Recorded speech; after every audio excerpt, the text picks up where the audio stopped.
what it matters to us. We are all here. This is a different place from our home. Amen. Ko tau hau ke ni tala mai o ku fia he same. Fia ke tau fia ko hinga ko tau alu ke fale o Sihova. Amen. O ku ai me alele o ku ne langa hake tau mo ui o ko taimi ku tau hau mo ko sia tau ma fana he loto fale o Sihova. Ko ha si atu ko nau whanga toko wa o kui hen. Si o ke tau whanau o kui hen. Si o ke tangata e o tu a kui he loto lotonga koe nono kakai. Amen.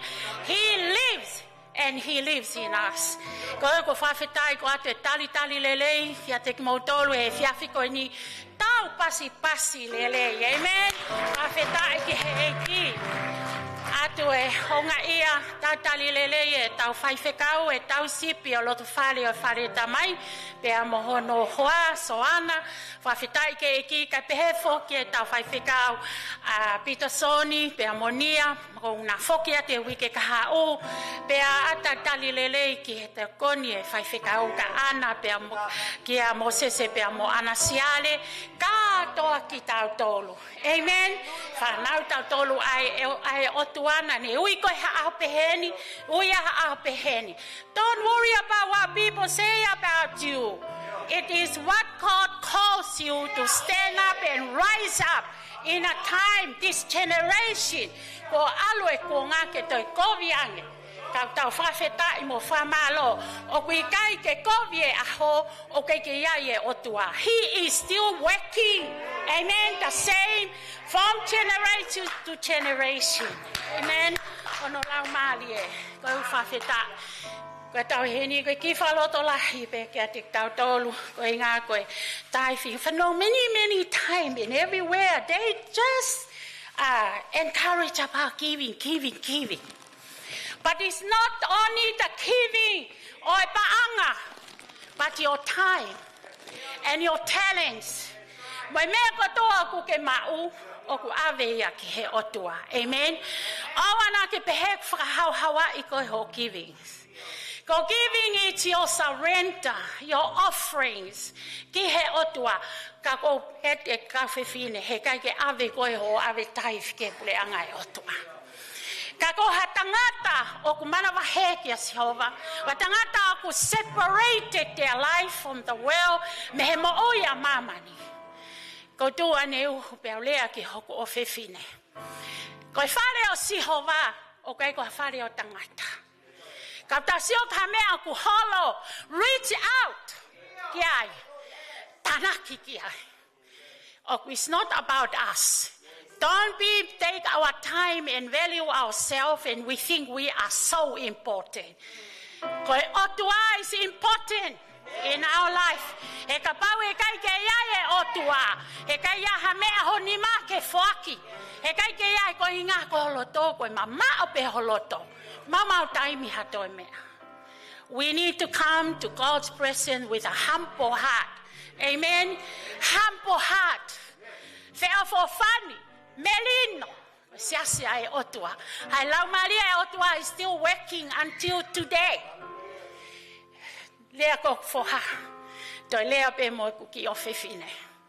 Owa na mo pehe ko mo mahu inga. Ko whema lotonga e otua ke mo ununu ki ai. Mo tanaki o whaia ngawe ai otua. Ke tau iloi ko tau still exists because of God. Not us. Not your strength, not on your might. Ko mea koe o ku ngā lulu, o ku ke iai vea Sihova. Ko mea koe o ku iai koe mo veu, lava iai Sihova ke ni hanga. Put it together. Amen. Ko hala ho tau ni mahe ahoni. God provide tomorrow. Amen. We don't lean on men, we lean on Him. He provides. He is our great provider. Amen. Whawheta. Koia, ko kole peke hongo asa ke mea mai ki mua, koe tanake tau mea ofa e whiawhikoe ni. Awe aki holo tōko toa, ukai ke toi watu, no string attached. Pea kai ke mau ha mea, don't worry, hanga koe ka Sihova. Ko tau lau maali e ke whohaki. Ke whoaki makakato mai otua. O mai tōn si o ko tawhaaki, you don't have. God understands and He knows. Koe kakai, we are failure every day of our daily walking. But God is the one who encourages us to keep walking. We put our focus on Him. And He is the one who will lead you and guide you. Ho taimi, koe mea kumau, or whatever, o koe ke malava, koe o tua e malava. Amen. Tau paspasi ki ai kai kole ke hongo asa. Mo mea mai ki mua, koe aho fo o weni, koe aho ena uplift. O te tau hoko koe discourage, koe hoko, koe kakayo, ku whakaloto lahi. Mo haupe, hau mo loi mata, hau mo halata. Come with who you are. Kai hanga he otua, make you new and make you whole again. Kole be ke kauta mea, hiva mai, ha hiva. Oku mo uia oku eiki, oku ika ike mateia, oku whakamohonia e kuloto, oku whakamohonia e kutui, a e kuhofa ki a teia. Oku mo uia oku eiki, oku ika ike mateia, oku whakamoonia oku loto, oku whakamoonia e kutui, a e kuhofa ki a teia.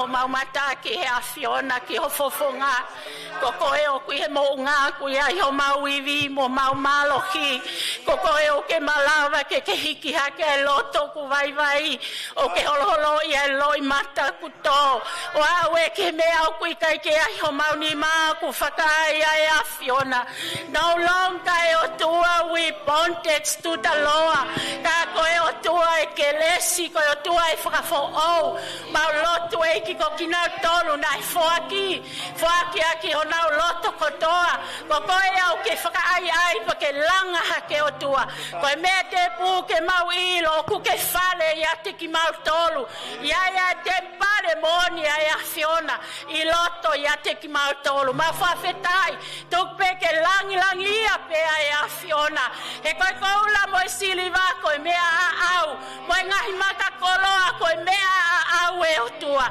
pea mo ki mau tolu kotoa ku awhi o ku nofo he lalo langini koe mea ngauhi kotoa pe ki mau tolu mau whakawhetai ho hifo awhi o i loto ia te ki mau tolu me maoni oni e o tua he ku maoni oni e a Fiona whakawhetai to hiki hake o kakai he whiawhi koe ni toi whakafoki pe mau tolu ki he tāpane kale a Fiona mau whamalo mo whakawhetai ke a Fiona. We give you praise, we give you glory and honor in Jesus' name. Amen.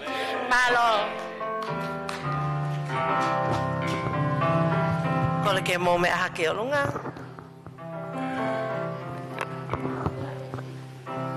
Sa me ua tolo. Hok tau hea Sihova, e kai te o masiva. The Lord is my shepherd, I shall not want. He makes me lie down in green pastures. He leads me beside the still waters. Hallelujah. He restores my soul. He leads me in the paths of righteousness for his name's sake. Yea, though I walk through the valley of the shadow of death, I will fear no evil, for you are with me. Your rod and your staff, they comfort me. You prepare a table before me in the presence of my enemies. You anoint my head with oil, and my cup will overflow. Surely goodness and mercy shall follow me all the days of my life, and I will dwell in the house of the Lord forever. Hallelujah. Hanga he lau mai leo whakamanatu mai ki a te au. Ko hei ho tauhi. Ko Sihova. And I know we are going through so many things in our families, in our workplace, everything. But nothing is hidden from the sight of God. He is here. He is with us. If you need to refresh today, God can do it for you. If there is something, a problem, a concern, that you feel like there is no resolution, God is here. He can make a way. Amen? Father God, we just come before you. Here is your word, and here are your people. This is all about you, Jesus. So we come, oh Lord God, with a heart that's ready to worship you, to praise you. The gifts and the talents you have given us, yes, Lord God, we return them to you. But you are more concerned about the state of our heart. Father God, let us do a heart check right now in this place. That you would be the center of everything we do. Father, uplift your people. Let your Holy Spirit come and comfort us. We have seen many troubles and challenges. We have also seen many victories. And you are a victorious God. So let us come, Lord God, and remember our God is alive and He is with us. So we thank you and we ask all this in Jesus' name. And everybody says, Amen. Tauto hiva be okumo ui ahoku eiki, eh? Okumo ui ahoku eiki. Oku ika eke materia.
Maybe during the week it was too noisy. Couldn't hear the Lord. Before we go into our worship song, I just want to give everyone a few moments of stillness and quietness with the Lord. Holy Spirit, come.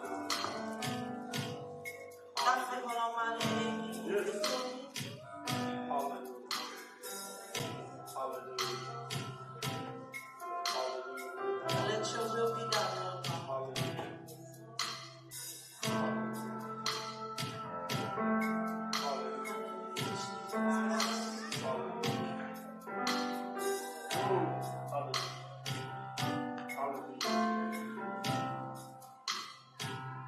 Your name is Lord.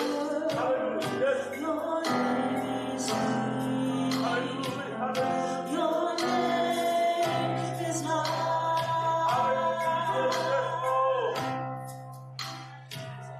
break every stronghold, shine through the shadow, burn like fire.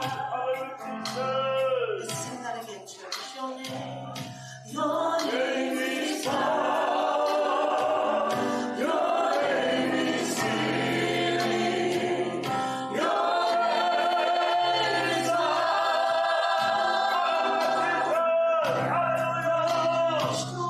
break every stronghold, shine through the shadows, burn like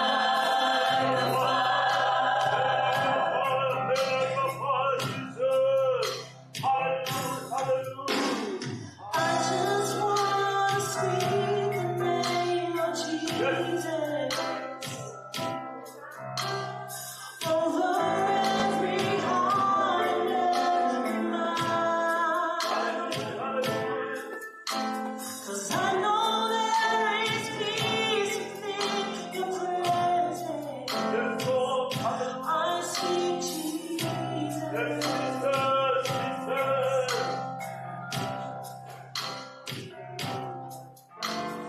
I just want to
Thank you, Jesus.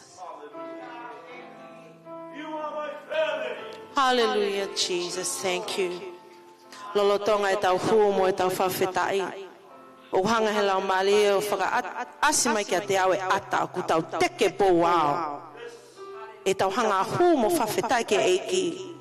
O ku hanga he father's house o teke e fu pou ao.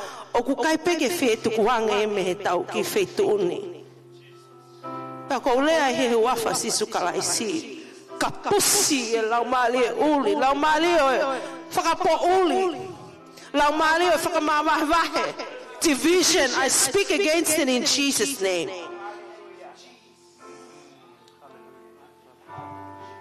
Hanga he eiki o whakamanatu mai neo. Ko ho fili o ku taha pe ko setane. Kai ki to ia ha fili ia. Ko to ko taha o tafa aki to matau mo to mhema. O mo whahai taha pe. Whahai taha pe. Ka uha o e fili. Ke ne hanga mamoi. Mo ne hanga discredit. Ai huafa sisu. Tau toi hiva mai pe. Kai lawe lau mali o whai e ne ngā he whetu uni. Hallelujah, Jesus. Hallelujah, Jesus.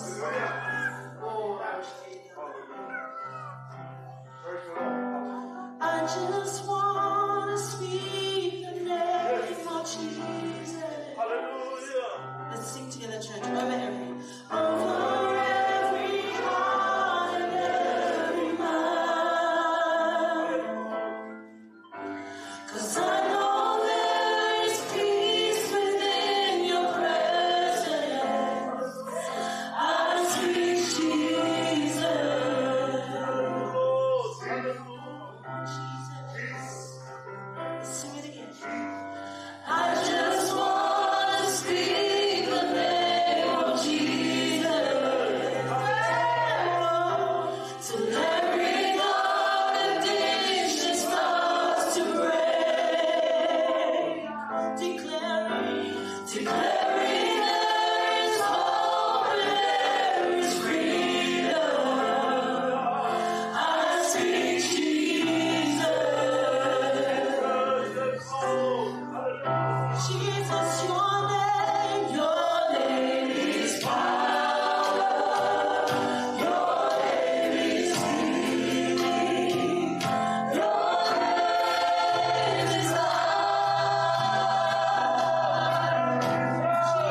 Amal mondo ele Faifekau fala loanga o fala watu ai me ko hako la marie no tome ka wese o se rea ai o fefine ko ni ki ka wa po ri Manga la marie we la marie ko ka wa po ri ko ni ko fie marie yes o ta fie marie pe ta tole tu ma ko ka wi ai ta ha pa ta tole sa pa te ke lo tu ko ma sa pa te ta fie marie pe ta tole tu ma ko ka wi ai ka bu we ni pe lo marie i he fie ko ni ka ka fie ma ke ka ustru we hori ta o mai ki sai one we hori ke ta walu whakalaka ke me aho koe i he aho koe whakalaka ke me uke koe ke uke koe e ka inga o ko whaamu pe o kai te ke loto mamahi hata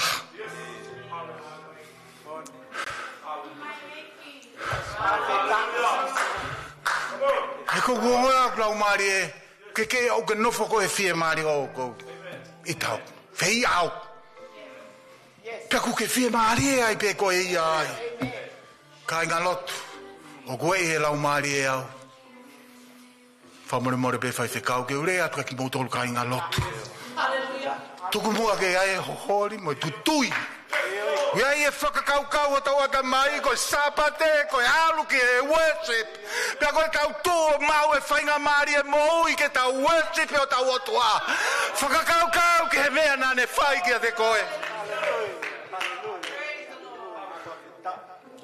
whawhitai ki iki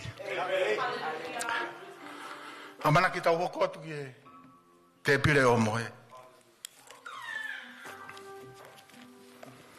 Oua nā hoko mo te pire o mohe.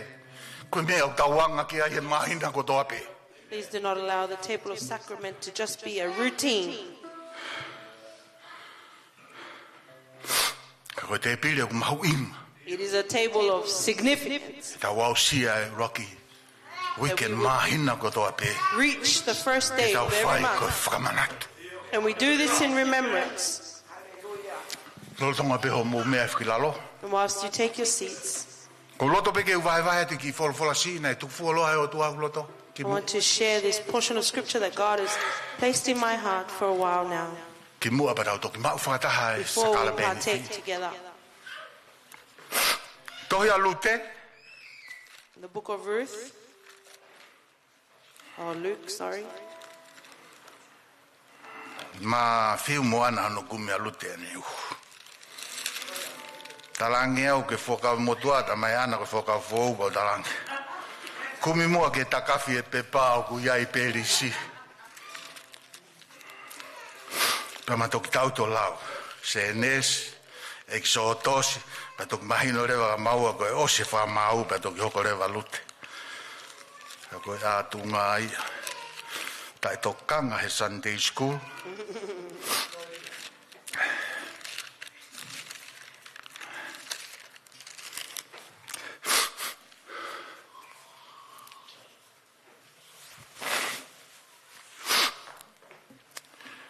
Tuveke ulawa te ki vesi no ko ni e ua.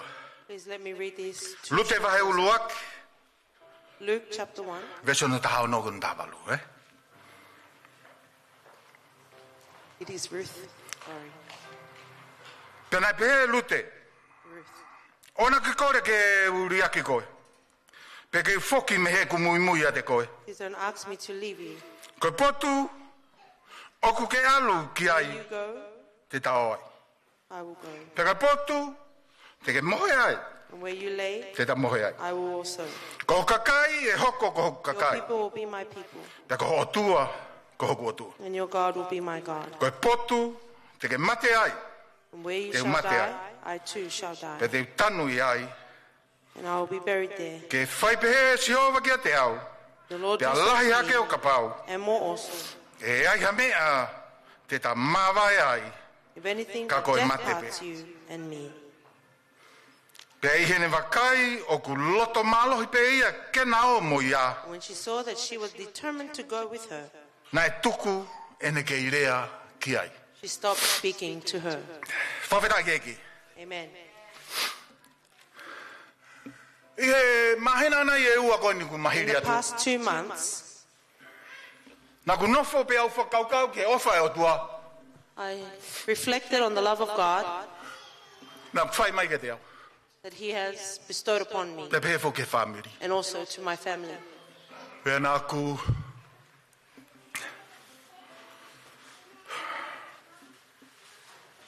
Nā peke tuunga ko Even unto a mei mei time tang. that I'd almost be overwhelmed with tears. Kamata ke rea ka te au e o tua. He mo kamata ke umahinoi. When I began to O understand whanoa ia pe o tua e o. Mo, the wonderful love of God. I just love you. And I hope every member of Father's house sometimes sit back Yeah. and consider the Yes. love of Christ. Yes. Ko whe mau peke o mai ki whakakaukau koni. I want to bring this thought for us. Koe ofa tai hano o hinga. Love without a Koe reason. mea ena utang eke, why? So I said, Lord, why? Love that make no sense. Ofa tai ai hano o hinga. Love that makes no sense. He kok whehu ia eki. Ko hau ke whai ai au. And I asked, Lord, why do you love me? Ko hau hinga ho pekia he kolosi ko ngā ko yanga hala mo palaku lahi ko au. Why have you died upon the cross for such a sinner? So Ko filthy. taimila he o ko rea ke au e mea. Ko ke tuton ke rea ke. And I speak of things that I should not speak of. Taimila he ko mea ko whakaukau ke whai ko ia iau ke whai hau. And the things that I think to do, I do not do. How can you love me? How can you love me? E lau atu e whanki commentary, lau atu pe ngai essay e kau. Ngā kou toi ki As I read the maunga, nei commentary and the tataki au ke essays. whakaukau koe ni. It led me to this thought Pea moi tala noa koe no lute pea and mana. this story of Ruth. He koe tala noa lute mo Naomi Well, the story of Ruth and Naomi, is a love story. it is. Amen? Amen. A love story between a Moabitess and an Israelite. Tau iloi ko toa pe ko lute, pana We mo all know whanongo le rei ki he malanga nei that Ruth whai, and he our sabat servant whae. Ko lute ko hau ia Mother's me Day, Moab. Ruth is a Moabite.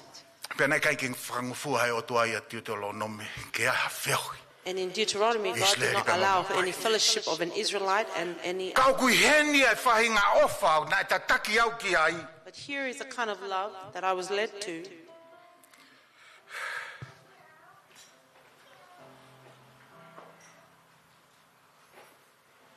He koutui, ko whimia o talanoa o lute pea mo Naomi.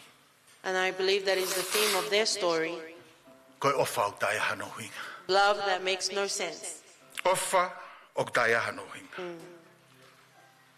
Love that make no sense. Whanongo ke rea a lute ki a Naomi, pea ko whaam ke whanongo ke ofa. I lea koe ni a lute ki a Naomi. Hear the words of Ruth Koe to potu Naomi. ke alu ke ai, Wherever tao you ai. go, I will go. Koe potu te ke mohe ai, And wherever you Te ka mohe ai. lodge, I will lodge. koe potu te ke mate ai, Where you Te mate die, ai. I will die. pea tanu ai. And there will I be buried. Ke whaipehe a Jehova ke te au, Lord, do pe alahi ake o ka pau, And more also, e iai ha mea tene whamawai ki taua, ka koe mate pea. death hearts you and me. Nā kei ki talatu e konga i loto he vesi ono taha ono, he koe vesi a koe koe oku. Toi ki māmange a ilo a pita ki he pelu, koe ki he pelu nā ku whai ko se mes tā pe ua. Ka nai pehe he tangata koe ni he kuru lau ene commentary. As I read this commentary from a Koe konga koe nai pe, koho o tua, the part that says your e hoko God kohoku o tua i he will be tauriri. my God, Pea koho kakai, e hoko koho kakai and i your he people tauriri. will be my Kana people pe in to our ta ko ni translation. whakatau ki he pelu. But in accordance with the Hebrew, Na kai ke ai ha tense time. I will. Kui kono whakatau ki he pelu to ton. Koho tua, koho kua tua. Koho kakai, koho ku kakai. O huinga ia, in meaning, kia ke whanonga koa nao mi tānge lute ia. Koho o tua koe o si hoko ia koho kua tua. Ruth has said, your God has already become Ko my kakai ia God. koe ia o si hoko ia koho Your kakai. people have already Kata ki become whatonga my e tala noa, people. koe mea And the e tala mai story- tāna, pe whakalongolongo rewa Naomi. And Naomi Kana kai ki toi rea Naomi ki ai. she did not. Pia koe peheni he toko tako ni.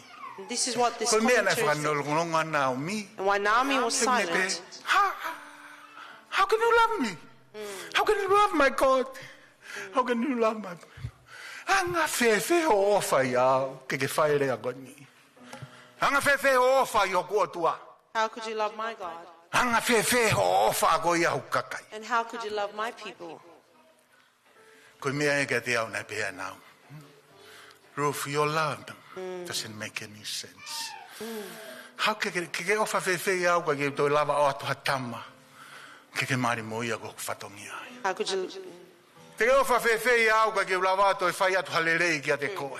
How could you love me? Ke ofa fefe iau Everything o else ke is good.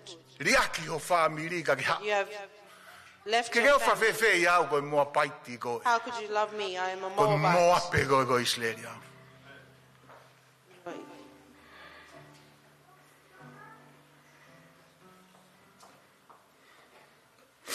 O ko whaamu pehe tau hoko ki te pile koe o. I'd hope that as we partake in Taim the te ke table puke of puke ai ho sacrament, ma. that as you ho hold waine. your bread and your Ko wine, Whakakaukau ange.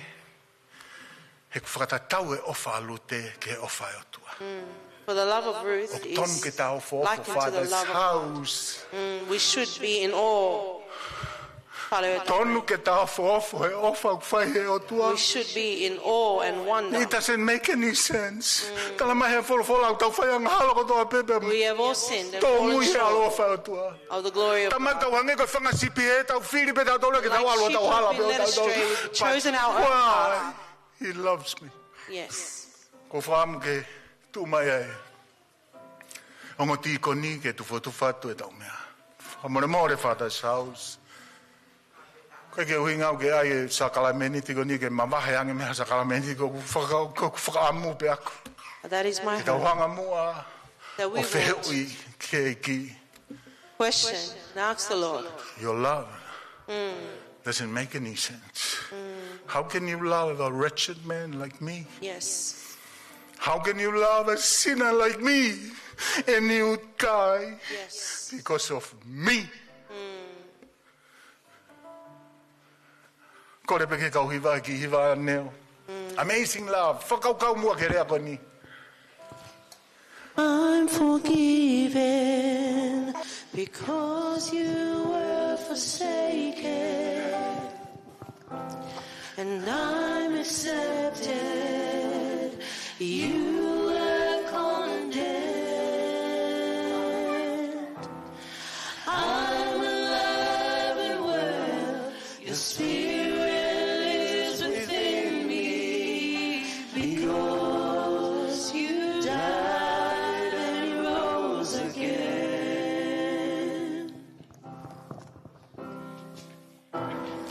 I'm forgiven because you were forsaken.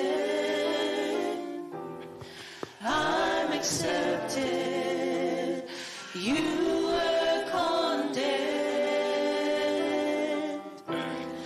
I'm alive and well. Your spirit lives within me because you died and rose again.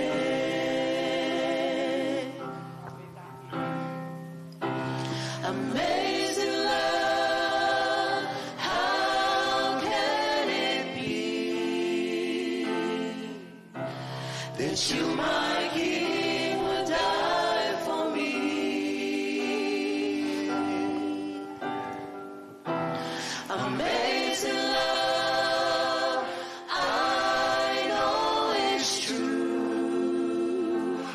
Hallelujah. And it's my joy to honor you in all I do. I honor you.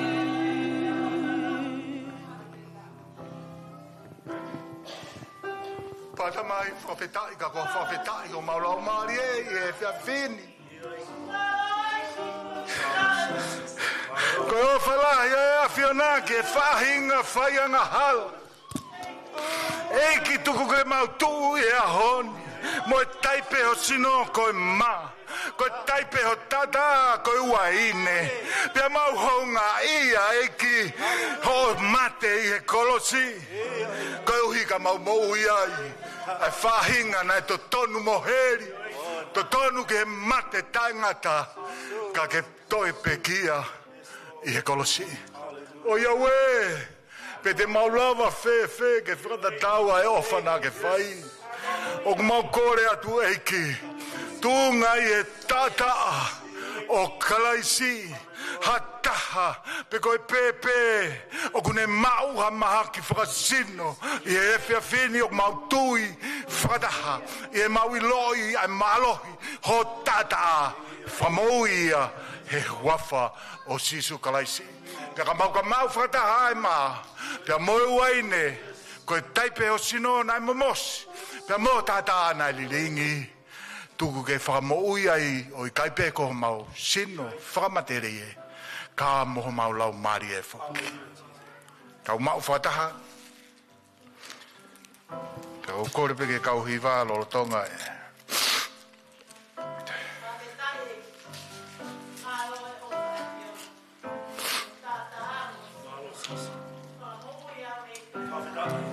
Amazing love, how can it be that you, my King, will die for me?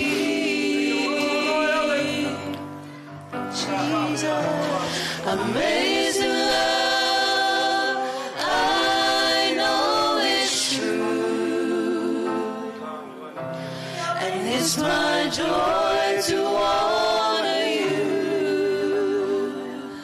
in all I do. I honor you.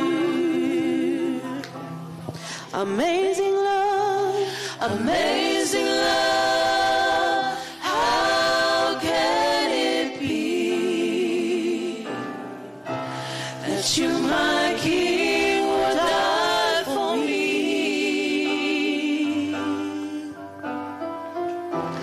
Amazing love, I know it's true, but it's my joy to honor you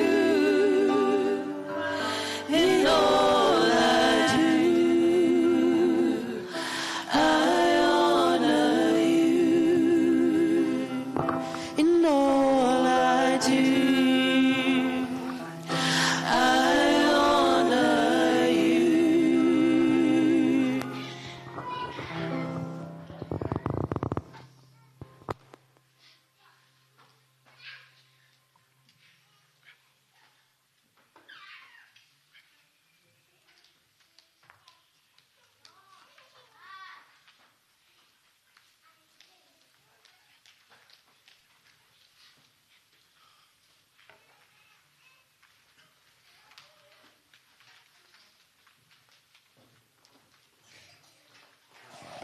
Test. Yeah.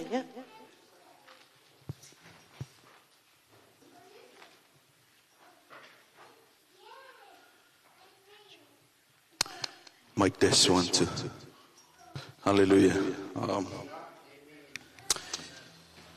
I have to be very careful and very sensitive tonight to the leadership of the Holy Spirit. Because God has already spoken to the church. Standing here tonight just to put the pieces together. Ko I heni pe he poni ke toi whakamap opo ngai angahi konga wholofola o whima o ke lea e o tuaga dik tauto. God has been spoken to me constantly in the same thing. Na e wholofola pe lea e o tuaga te au hoko hoko I ngai wiki ki moa tu I mea tatau.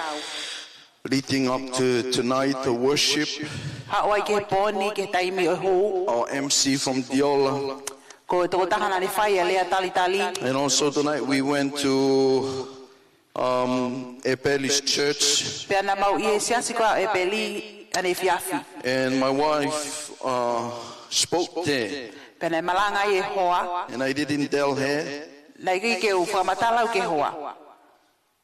that God is speaking to me in the same thing. O ku lea e o tuaga te au I mea tatau. And tonight, Ko e poni. assistant pastor, Ko e tau tokon Faifekau. speak about the heart of God, Na le lea whekau aki mo loto ai o tua. and that's the very complex part of our being. Pe au ku ne la vei ai lo loto au pito ki tau tolu. The reason why I'm a bit emotional tonight, Ko uhinga ko fu mau e ongo makehe e poni. because I'm going to speak to you about the love of Christ. He ko poni te ulea ka te tau tolu whekau aki mo ofa a kalaisi. I'm lost.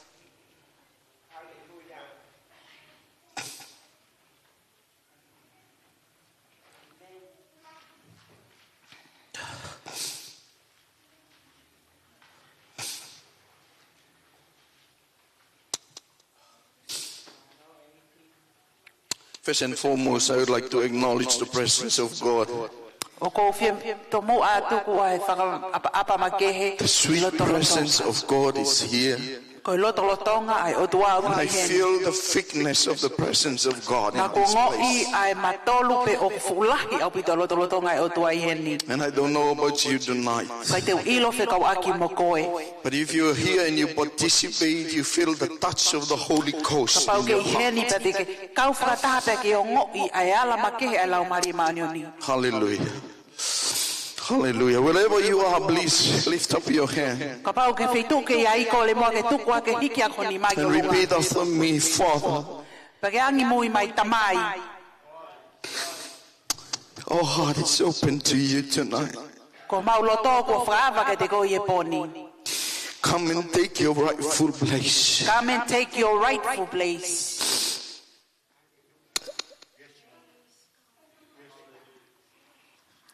Thank you for your touch. Thank you for the ministry of your Holy Spirit tonight, Alo Lord. atu ke ngau e hao lau mari e maanioni. Thank you for speaking to your people, Lord. Wha malo atu ko wholofola ki ho kakai. Hallelujah, hallelujah. Whita. And all the saints says amen. Amen. Amen, amen, amen. Once again, I'd like to greet you all in the mighty name, the matchless name of our Lord Jesus Christ. Tali fie fiak mo tolu e wafa tau e kosisu kalaisi. I was thinking of some just come up and sum up, and then we go home. Nau whakaukau ke hau ba whamap opo pe tau lava I peke poni. Because God has already speak very, very strong into our heart He koe tonight. o tua ko ne o wholofola whakapatonu malohi ki o tau loto. Our superintendent spoke on the same thing about the matter of the heart. Ko e tau Palestinina e lave e whekau aki mo tukunga o e loto. And on the same subject matter, God constantly speak to me. Paka I e kawe inga ta tau na e tau lea e o tua kia te au. From the past week, I've been pondering and dwell in this topic. E ngai wike ko hili atu na aku nofo pe au whakalaula loto ki e kawe inga koe ni. And I believe that anything else without revelation is just information to your head. Ka pau e ngai mea ko toa pe kai kawe o tua ke o mai ha whakahapa tonu ka te tau tolu te tau o mai pe o tāna ki information ni pe. The Bible says the letters kill, Ta mai e wholofola ko e lao o ne tamatei but the Spirit bring forth life. ka koe lau mare o tua ne omi ai mo ui. I may come here and just preach just to present what I find. Malava pia ke hau pia wia pia hau pia wo whakahoka te ngā we ke awet ka te ngotole mea ko ilo I. But if it's not a revelation from God, Ka pau kai ko mea ko whakaha mai me otua. it's just an information for your head. Ta koe whatunga whakatotolo pe koe whakamatala pe ia ke whakawhodua ko mo ulu. But I believe in revelation.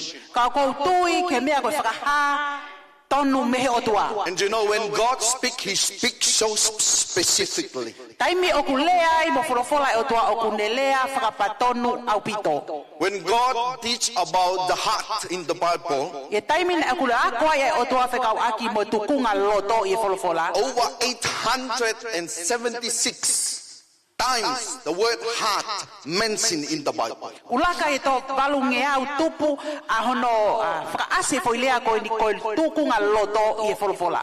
The Bible says, Tamai e whorofola. out of the abundance of your heart, Me he tukunga loto emerge out oku hau me iai from there a good fruit.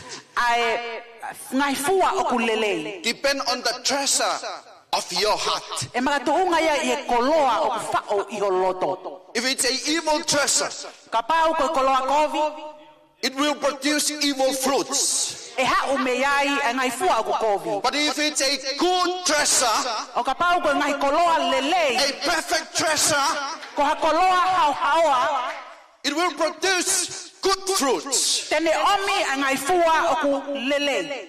The Apostle Peter says that the heart is the hidden person. Lea apostolo ko pita koe loto oku puri ai e ngai mea kotoa. It is hid from the eyes. Oku puri a me he sio e tau mata. It doesn't expose. Oku ikai ke ha mai a ki tua. But the Bible also teach us Ka kutoe ako I ki tau tolo he wholofola. that the origin of sin was begin in the heart. Koe kamata anga e anga halana e kamata ia me he tukunga And loto. that's why God take heart seriously. Ka koe uhinga e fufaka mamawhai e o tuaki e tukunga loto. And He says in His word. word Pen lea I hono wholofola. through the prophet, and He says E ne this: palofi tapa ko ni wholofola e ni. if you seek me O ka pau te ke kumi kia te au. with all your heart, Aki a kotoa ho loto. you will find me. Te ke mau au. Many times we come to God, Tai mlahi o tau unu mai ki o tua. and the prophet says the same thing.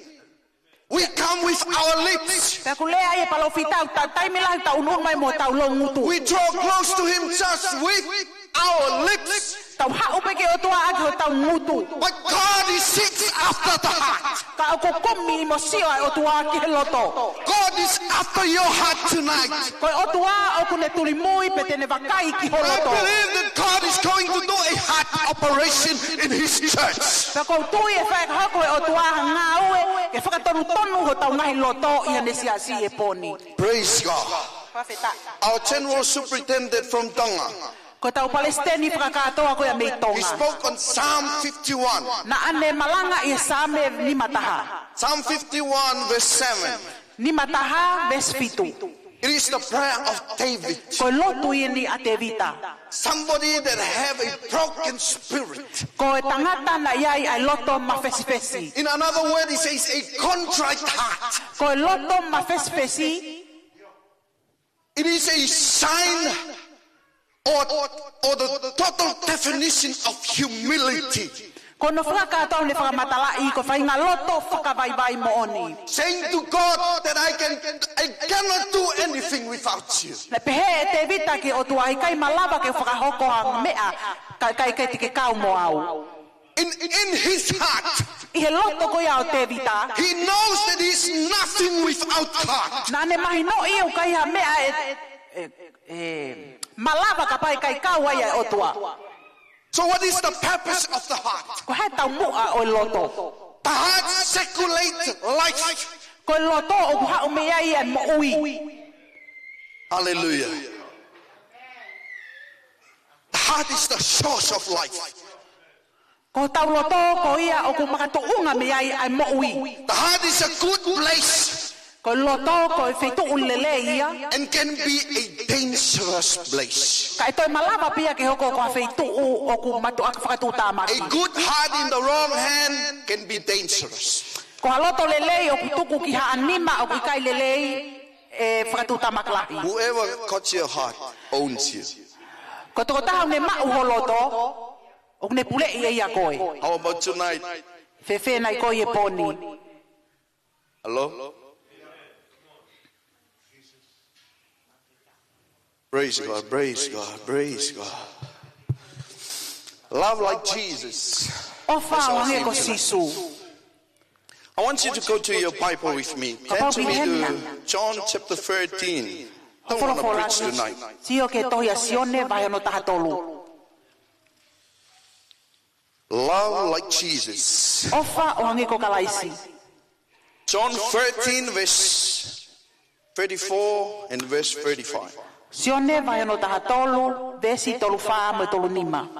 A new commandment I give to you, O ko tuku e whekau fo ou ke te ki mau tolu. that you love one another Ko uhi ke mau whe ofa aki ke te ki as mau I tolu. have loved you, Pe hange ko e ku ofa ke te ki mau that you tolu. also love one another. Ke mau whe ofa aki foki ke te ki mau tolu. But this shall all men, Ia me ane e iloi e he kakai ko toa pe. in another translation, and this shall the world may know Ia no te whakalea e tau pe ke iloi e mamani. that you are my disciples, Ko kau tisai pale ki mau tolu o if oku. you have loved one another. Ka pau pe te mau whe ofa aki ke te ki mau tolu. Hallelujah. Turn to your neighbor and say, do you love me? Ke ofa nai e te au mere pale lei. Let me tell you a story. Back in 2018, Ia ki mui he wafe taha walu. when we choose to follow God's will, Na mawhiri ai ke mamui ki he finangalo ai otua. after our wedding Kiri e mali. this week and the other week, we went to Bible I school. weekendi, wika ka na lava le vai ke lava hof kamata whenga ko i fisi. And God led us to meet some wonderful people in Fiji. Pana whakaatai otua ke ma whetaulaki mo ngai kakai lelei au pito i fisi. But I met a person there that was tears to my heart. Kana e toko taha na whetaulaki mo ia na e fu mau inga au pito i ke okuloto. He became a very close friend to me. Na e hoko ia ko e kaunga me a ofi au pito ke te au. And the funny thing is, he was my neighbor in school. Ko e kana kato ko e toko tahe ko kaunga api e ako. This pastor, his name is Eliata. Ko e Faifekau ko niko no inga ko eriata. When I was fortunate enough to meet him, and we spent 1 year with him in Bible school. Ta ue taha ai malawa ke langa o ba ofi au pito mo e tangata ko ini. He taught me so many things about life Na and ne about ako ia ministry. i ngahi tapa ke mo ui kawai pe mo e ministry mo ngau. He's a mature guy, he's a godly man. Ko e toko taha matu o tu a ko anga ka o tu That's why ai. he was so important to me. Na e fu mau inga pito toko taha ko ni. My wife knows every weekend we went diving. Ia weekend ko to pe ilo wifi ko alu mo toko taha ko ni o uku. And I tell you, we didn't look for this kind of fish. Ke mo ilo na ke ma kasio ma o ika ko lalahi. Our spear can only shoot this kind of fish. Ko tao na mama ko e pangaki ika iki au pito e na lava. One weekend we went and we got about 6 of this and 1 stone fish. We call it in Tonga nof. Iyo ko foi weekend e taha na maalo e ma o mai ki ika e ono ki ika sisi au pito e taha. When we came home with it, his wife and Nias, they were laughing at us, mocking us. But you know, when we went to the sea, it was a good time to spend. Time na mau na alwai mo tangata ko niki o fai ki fangota. Ko time lelei. Just talking about God and talking about life. Mata no fe kau aki mo otua pe mo anga fononga You mo know, when ui. you have a good friend, E time mo gai ho kau nga me he alelei. always loves to talk about important stuff. Ko kau nga me alelei te mo sa ia pe mo ke tano ngai me a mau inga. Ngai me tene hiki ha ke To ko. help you. Ke tokoni i koe. 1 year passed, then O si ta ue taha. He went away with his family and they continue on and begin a ministry in Fiji. Ma fe puringa ki ai mo te taha ko ni alu ia ka mata ni nga ue Faifekau mono family. And after a while we met. Hiri angai taimi ko te fetau laki mo tangata ko ni. We met and we hugged and we were talking about what we did in the Bible school. Lava tola noa ke ngai good memory he apia ko toi tapu. And then we talk about his ministry and what God is doing in his life and his family. Te malava ke matala noa ke ngaue o tua i siasi o kukaua I pepe ko no ki family. And after that we part ways and he left. Hiri angai taimi pe ma te felongo aki ai mo te taha ko ni. But in a couple months, Hiri pe angai mahina.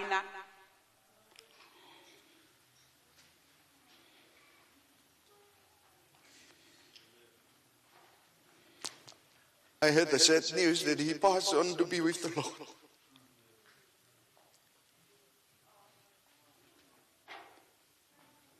Sorry. I remember the last time we spoke. Ko malolo e toko taha ko ni ko mana to ia taimi na aku tala noa fa mi muia me toko taha ko ni. Before he turned away and leave, he told me, Peter, I really love you. E taimi ko na ma vai mo toko taha ko ni pa ko ni le ai ni o ko ofa ka te koi pita.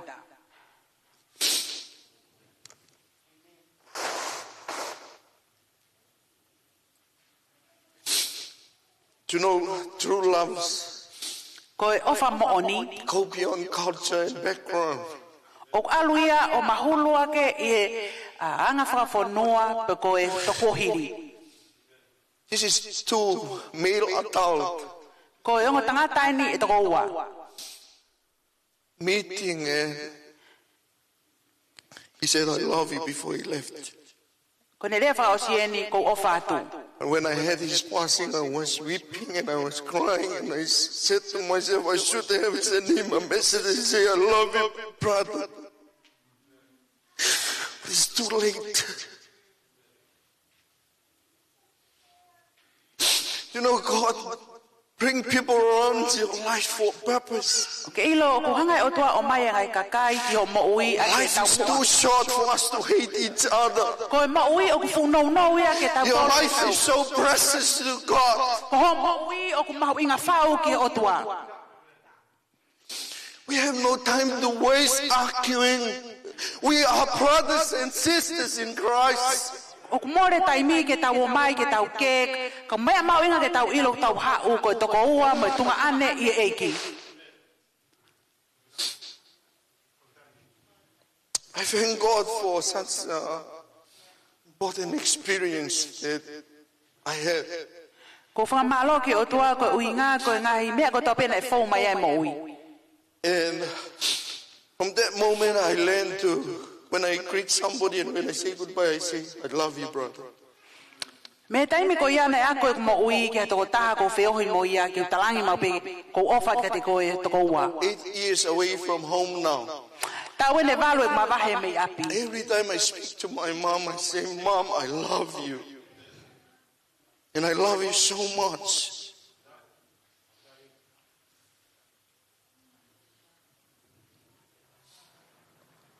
Sometimes we take life for granted. Taimi lahi o tau to'o e mo ui koe ke o tau vai inga aki. We're happy when we see our brothers suffer. Taimi lai tau fia tau toke tau sio ko safa pe whainga ta ia tau toko ua. We're happy when we see somebody fall. Tau fia tau toke tau sio ko hinga ta. But the kingdom that is divided Ka koe pule anga ko ia o ku mawahe cannot be united. He kai malawa ia ke We ia cannot wonga stand taha. strong as a body of Christ. He kai malawa ke malohi We are siasi o divided in tua. ourselves. Ka pau tau hau mo tukunga loto whitio so whaki mo whi mamahe vai aki. There's so much to life. Ulahi ngai mea ia ke mo ui. We don't know what people are going through. Koe ke tau ilo mea fōu ai e kakai. You don't know what your brother is going through, but when you say, I love you, brother, Koe ke Ilo mea forward ha toko ua pe ko ha to fa fine pe ko ha tonga ane. You don't know how uplifting that word to that person. Oku ke ofa atu ki he tō taha ko ia. Oku ia e whainga hiki hake I loto e tō taha ko I ia. remember my pastor in Fiji. Ko mana tō I e Faifekau ko ia I Fiji. He said he preached a sermon. Na ne malanga I e wholofola. And there was a single girl was sitting in the pews. Na iai e ki tahine na tangutu I se amua. Straight after the preaching, Hiri ko ia malanga ai Faifekau ko ni. he had the news that there is a young lady commit suicide.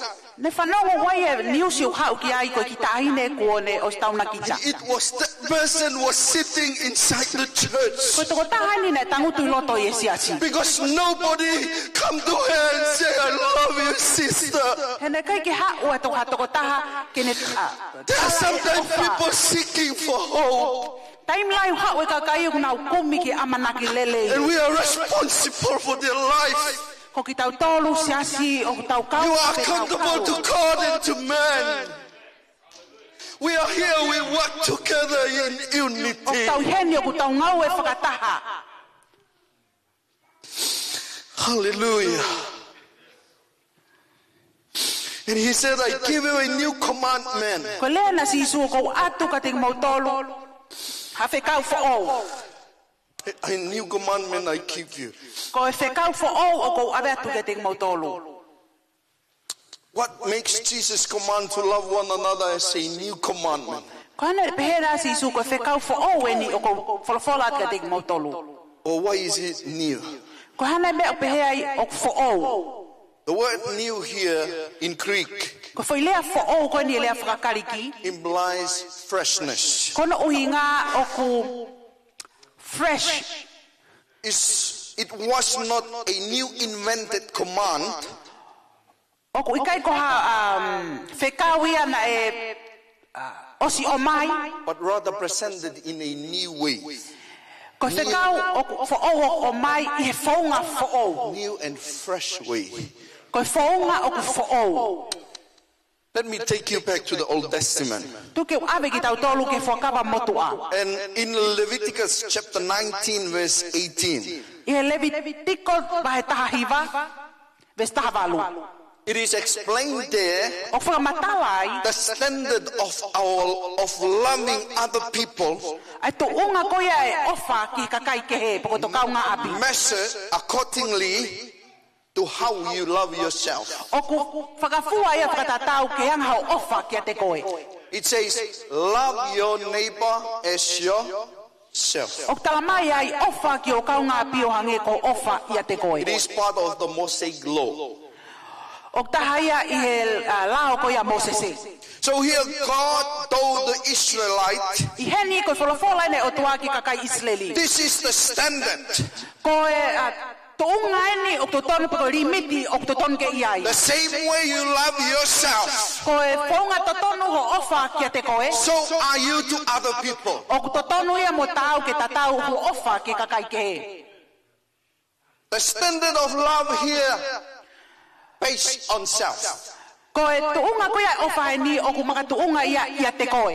The Old Testament portrayed that the highest love that man knew was self-love. Ko e malunga taha e ofa I whakawa motua o whakamatala ia whekau aki mo e ofa pe ki a te koe. The command in itself is holy. Ko e lao ia te ia o ku maone oni. But what's the problem here? Ko palopale ko hai palopale maheni. We are incapable of keeping the command. O ku maoni oni ai lao ka ko palopale ma o ikai te tamalava taua tau hi lao ke hawa. It is part of our fallen nature. Ko konga ia o ki taua e ta natula anga hala. That we cannot obey God. O ku ikai malava ia ke ta talangofua ki o tua. You may be obeyed today, Te ke malava o talangofua e aoni. and maybe tomorrow you have a bad day and you... Ma pe ka au e ki alo tamaki. So what happens if self is the standard of love? Ko hana me hoka pau e hoko ai ofa kia ki ta ko tuunga e kui ai. We will always fail. Te ta tō mohumu ko tō api. So if self is the standard, O ka pau koe ofa kia te kita koe tu unga ia kuiai. there will always an evidence of self-preservation. Means to prioritize self-need and interest. E au kia tu unga te ta whakamuamua ai ngai mea whakaikita mo mea ko te sai iai. Selfishness, Sio kita. the love of self. Te ofa pe ka kita. Self-comparison. Ke whakahoa pe koe. You are not satisfied with what you have. You look to your neighbor and you try to level it up, what he got. Ui kai ke nonga koe mea ke mau, ke sio koe ko kaunga api pia ke hori. Ke alhake o tatau, whakatatau koe ke toko taha koe ia. We became self-centered and self-focused. Ko kamata lewa ke ta sio kita, pe te ta sio pe kita, kia te kita. Because love is based on mood He koe ofa, sentiment. ko maka tu unga ia e anga e mea ku te ongo i. It is problematic if self is the standard of our love. So, for over 1,000 years, Hida ngai, lakangi ngai ta ue afe. the Jewish people Koe kakai siu, live like this. koe anga ne nau nofo. Love your neighbor Ofa ki hoka unga api, as you love yourself. o hange ko ofa kia te koe. And the command is good and perfect. Koe lao ku leleia mo The hawawa. problem, we cannot keep it. Koe palopale mau kai malava ia Because ki ta self tauhi. is the standard of our love. Koe ngā koe whainga ofa koe ta mau. We always put self first. O ku urua ki mua mau pe ofa i koto kita. Lift up your right hand if you look at the mirror before you came. Ko haia na sio ke so ata pe tok hau. Tupa ko ni mamata o ke olunga. See? See, I proved to you that you love yourself. When you look at the mirror, did you see your neighbor? Na ke sio ko No kaunga. way. You see yourself. O ke sio pe sio ata ki ho ata. It is very dangerous O ku fu o fa tu tamaki au pito. if we continue to live and put self as the standard of our love. Ka pau te tau nofo pe tau o mai e ofa ki hoto kita ulua ki ke whakamomu ia i he te ofa. Like what I mentioned before, this command is holy in itself.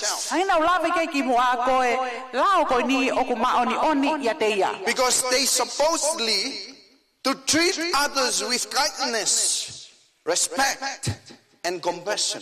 He kune omi ka te tau tolo e mau inga ke tau hanga, o whakawhea ngai ki ka kai ke he i he ofa mo whaka apa. But they fail. Ka You know- tau kei tō ko tō api. Who is here that keep the law perfect? Ko hai eni ko ne tauhi a lao, hau hawa au pito e ne tauhi lao. No one. Only Jesus. Ka ia taha ko si supe. Now here Jesus come along and said, self is no longer the standard of love. Hawa si su omi e whekau fo o koe ni, koe ofa fo kia kita, o ikai koe tumu e totonu ke iai e tau ofa. And he said, I am. Tene wholafola pe he koawia. He still does. We cannot love like Jesus Kei whainga tae koe malawa ke tau ofa hanko sisu. because we are still human. He tau kei tangata. You may whisper in your spouse, yes, I love you so much. Malawa pe ke ta ki whanawhana ke I hoa. really love you. Ko ofa lahi at koe te koe. And you go close and do you know, I love you more than yesterday. Ko ofa ka te koe la ka ne afi. But when your mood swing, Ko taimi ko kuliriu ai e o ngop. Pe ka mea ke fōwai. you will always see a paradigm shift. Sio ke ngai mea ku liliu whafokfa. And you got snapped. Foi fispape. And you forget what is coming out of your mouth. Pe ngalo ia koe ngai meu hau mi o ngutu. You forgot that you just say a minute ago, I love you, baby. Po ngalo ia e ofa na ke lea ko hoa. He miniti ki mua. Praise God, praise God, praise God. So Jesus now is the standard of our love. Ko si Isu e tainimi ko tuunga e okia e tau ofa. Love one another as I love you. Ofa ke tō tāko tō peo hange koe ofa a kalaisi kia te koe.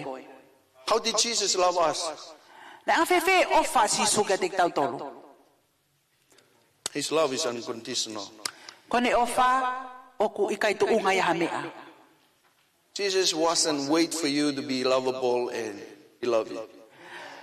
Nai kai tari o tuaia ke ofa hataha ia koe kai malawa ke tok ofa ia He ia didn't koe. wait for you to become member of the board of Tikkun, so he will love you more.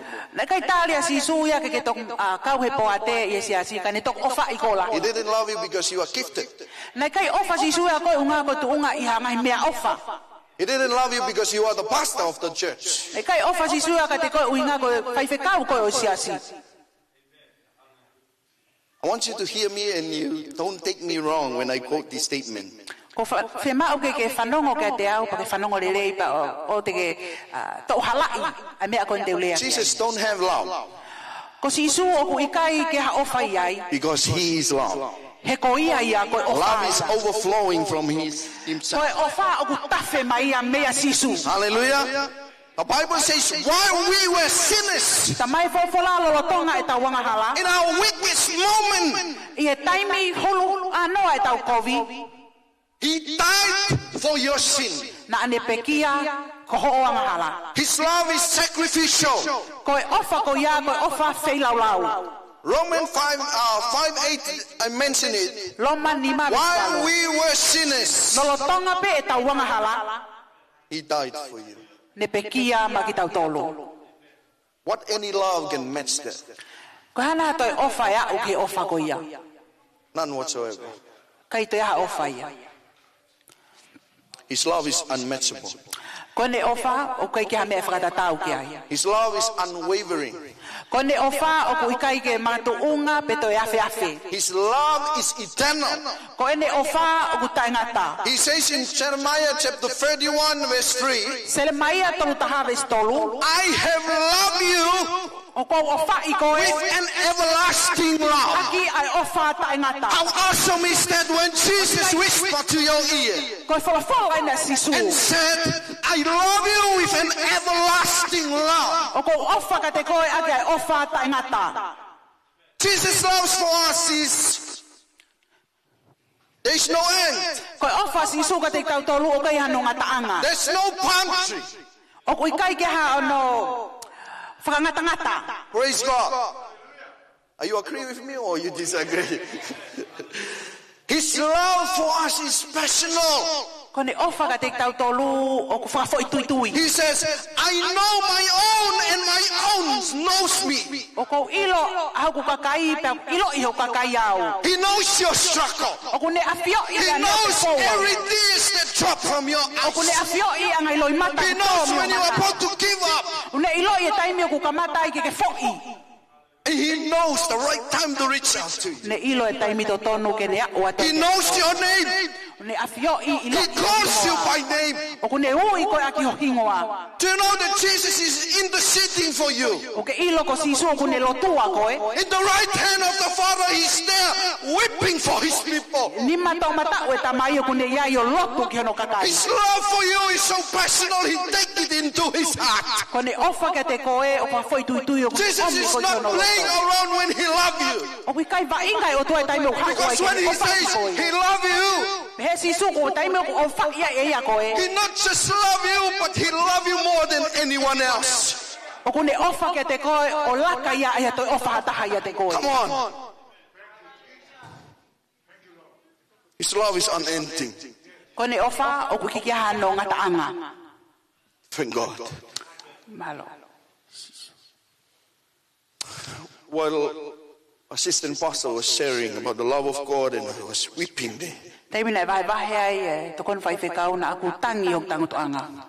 cannot stop my tears I kai malawa ke tuku ai tu aloi mata. because of my past. Nga ko kohili. I think I already testified here how God brought me to life. Na ko se vahe ki mua no fa mo uia he o tua. It goes against physics. It goes against knowledge.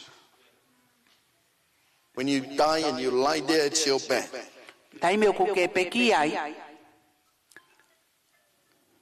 and the family hope is end. Ko amanaki ai family ko sivai. They're only thinking of funeral. Whakaukau pe ko putu. But God loves. Ka ko ofai o tua. It's supreme. O ko maalunga. It supersedes beyond human O comprehension. ko maalunga ia I whakaukau ai tangata. I was died, Na aku osmalolo. and God brought me back to life. Kana te whakamo uia we o tua ki whoki mai. Sitting there and weeping because Tangoto e no, pe au tangi I ku ilo. I experienced that love. Na aku ilo ia I e am ofa ko ia. baptized with that love. Na e baptaiso au My heart is filled with the love of God. Pe koe ofai o tua ko And na nothing can whakaponu. replace that. Kau kai ha mea ke ne hanga toi My whakawhetongi. wife cannot replace it. Hei kai malava he Ministry waipiro cannot toko. replace Hei it. kai malava he sia sio toko Money ia. cannot replace it. Koe paanga hei kai malava ke When ne you toko e ofa ko experience ia. God's love Koe taimi ko ke au sia ia in ofai o a deeper tua. level, Iha levolo kuloloto au pito. nothing can compare to it. Kai ha mea e whakatataua ke ofa ko ia. Sitting there and weeping and thanking God. Tangutu pe au tangi o whakamalo ke o tua. I am who I am today is only because of His grace. Koe kelesi pe o tua o ko kei peheni ai. Grace and His mercy. Koe ne mesi mo ne His kelesi. love. Koe ne ofa. Love of God is unconditional, Koe ofa o tua o kai matu unga ia mea. but His mercy is a gift. Koe ne mesi koe mea ofa ia. His grace is a gift. Koe kelesi koe mea ofa ia. And I'm one of the living testimony of the gift Pa of koe life. tahau, talaloto mo ui, ia mea ofa ko ia. And I cannot thank God enough. Kai malava ke ai halea ia e whiunga whakamalo ke o tua. Hallelujah. Jesus know that the disciple, Ilo sisu koe kau tisai pale, including you and me, kau ai koe pia moau. you and me. Ko koe pia The moau. word disciples simply mean followers. Koe tisai pale kono uinga koe kau mui mui. Followers. Koe mui mui. But there are people who known as easy believism or easy belief, enjoying God's salvation. Ka koe e kakai o ko iloa ki nau tolu o kunau fia i e mau e whamo ui mea sisu. With no commitment to God. Kau kai aha tuku pāia ki o tua. We have a whole bunch of people now globally. I'm not talking about Father's house only. Ko tala noa ni whamaman lahi. There are people that just come to church, oh, let's go to church because nothing else to do. Tau alu peke he lotu. Ki ha mea ke whai. They may be a born again Christian. Say so. But there is no commitment at all. Kau kai ki ha tuku pā ki o tua. Love, commit.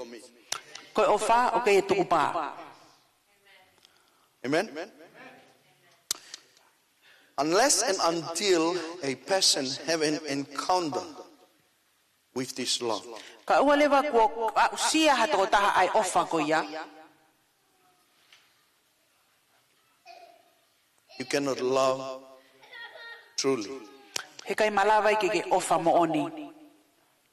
You start pretending. Malawa lewa ke ta whangalingali. Good thing there's no one like that in the Father's house. Ko sai taha koe ki ha ofa whangalingali ai e whale tamai. 1 John chapter 4 verse 8. Uluaksione vai whabes valu. Whoever does not love Ko ia ia o kai kene mau ai ofa. does not know God. O i kai kene mau ia pe ilo ia o tua. The word know here, Ko foi lea koe ko ilo ia ni. it is the same word used in the Old Testament. Ko foi lea tatau ni ne ngawe aki When e whakapa motua. knew Eve. E taimina ilo ia a tama iwi. It is relationship in a deeper level. Ko whainga vaani na lalanga i he tuunga loloto au pito. It is knowing God not from the head, Ko ilo ia o tua kai ngata pe i e atamai. It's known as experiential love. O iloa ko fahinga ofa na yai ai va pe a usia. A love that you encounter. Ko ofa ko ke fitaulaki mo ya. You and God experience each other. Ko koe mo o tua ko yai o You mo va. have each other company. Praise God. Amen. So let me give you some truth thing about. Tuki o me ngahi mo ni mea ke ta whakaukau ki ai. I know that this is a huge subject, Ko ilo ko tahana ka veinga o ku lahi au pito. but we talk more on it in teaching series, maybe when I come back. Taim te ufoka mai te tau toki lawe ki ai I hata wako. But let me give you just a glimpse, Tuki o mi pe ha ki konga. so you will able to grasp the meaning of it. Malawa ke mau ai uhinga. O mea ko ni. I want you to look at God Himself. O ko whemau koe ke sio ki otua. Pete ke whakaukau ki ai. Do you see God? Some of you, where are you, God? Just picture God. Whakaukau ki otua. The Bible says in 1 John chapter 4 verse 16 that God is love. Tamai tohe raksione vai whaves taho no koe otua ko ofa ia. Think about this. God is love. Koe otua ko ofa. If there's any way to define who God is, Ke ha mea whemau ke tauhanga o whamatalai ko haia otua is love. ko ofa. Jesus said, Tamai e sisu. the Father loves me before the foundation of the world. Nai ofa e tamai ke te au ki mua eno whaua mamani. So before everything come into existence, Ki mua pe hau e mea kotoa pe hoko ki mamani. was only the counsel of God. Koe otua pe na iai. The Father and the Son and the Holy Spirit. Koe otua ko tamai alo mo lau maria marioni. They may be diverse in person, Te nau kehe kehe. but they are unity. They are unified in one thing. Ka oku nau taha pe I mea taha. Love. Ofa. What makes our God one? Koe ha mea kune ngahi o tau otua ke taha. Love. Koe ofa. And I know that's a message for the church. O kou ilo koe wholofola ini ke siasi. You maybe come from the north and I come from the south. Te uhaa koe me hake kau hau me hifo. Maybe you are from the west and from the east, some people. Tonga koe kau hau me toke lau ha tau taha ini. But what makes us one Koe ha mea kune ngahi ki tau tolu ke tau taha. is the love of God. Koe ofa ai otua. Hallelujah. God says in Genesis chapter 1, let us make man in our image and our likeness. Wholofola e otua I se nes ula ki ke tau ngahi a tangata I o tau tatau. When God created man Taimina e whakwa e otua e tangata. and he imputed his attribute or his character into man, Pena ne ave ke tangata a hono ulu ngā mono natula. and one most important thing was there. Koe mea e taha o kumau inga o pito I he wholofola koe ni. It's love. Koe ofa. And when man fall in Genesis chapter 3, E taimi koe na hinga ai tangata I se nes wahe tolu. this love distorted. Koe ofa koe ni nai mahu ia. Now pride dominates the man's heart. Ko hou mai leva ai pride ki he loto ai tangata. Man lusts after what self-desire. Ko hohori e tangata ki ofa pe ki kita. More than what his makers wills for them. Ko hao ai ofa ki kita mo hikisia o laka ia e mea na fie ma'u he o tua ki tangata. That's when self born. Te tau si o he ni kono whanau I mai ene mea koe ofa ki kita. What happened to the heart of man now? Ko ha mea hoko ke loto e tangata. He The tai Bible nimi. says their heart was like a stone. Tamai wholofola ko loto e tangata nai hangeha maka whakatatau ki he loto I maka whewheka. There's something that I need you to see here. It will help you understand more. Wai mea ko whemau ke ilo ki ai I When whawhini. God called Moses to the mountain of Sinai, Taimina e wholofola e o tua ne uia Mosese ke maunga Sinai. do you have any idea why God used tablet of stone? I whakakau ko hamena ngahi Ngau aka he o tua ai maka. He wrote the commandment in. Ke ne hiki ai lao. It is represent the heart of man.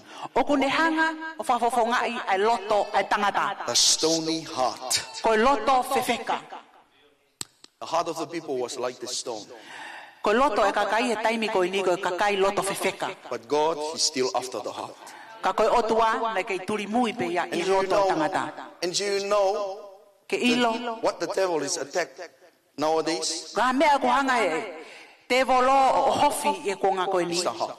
Ko loto e tangata. Let me bring you to natural dam. Think about natural dam. Tu ke omi ki tau tolo e ngai whakalea ke te mahino ange. I mentioned before that the heart circulate life. Na ulawe kai ki mua ko e mo ui ko e loto e tangata o kume iai e mo ui e tangata. But if there is any attack in the heart, Ka pau e iaha palo palema pa kono o hofi e loto. it will cut short the rhythm of life. Ko ngata I pe ia mo ui e toko taha ko ia. Because if your heart is the state of life, Unga ka pau ko mo ui o kuia e ai. Ko loto kai e mo ui. hello,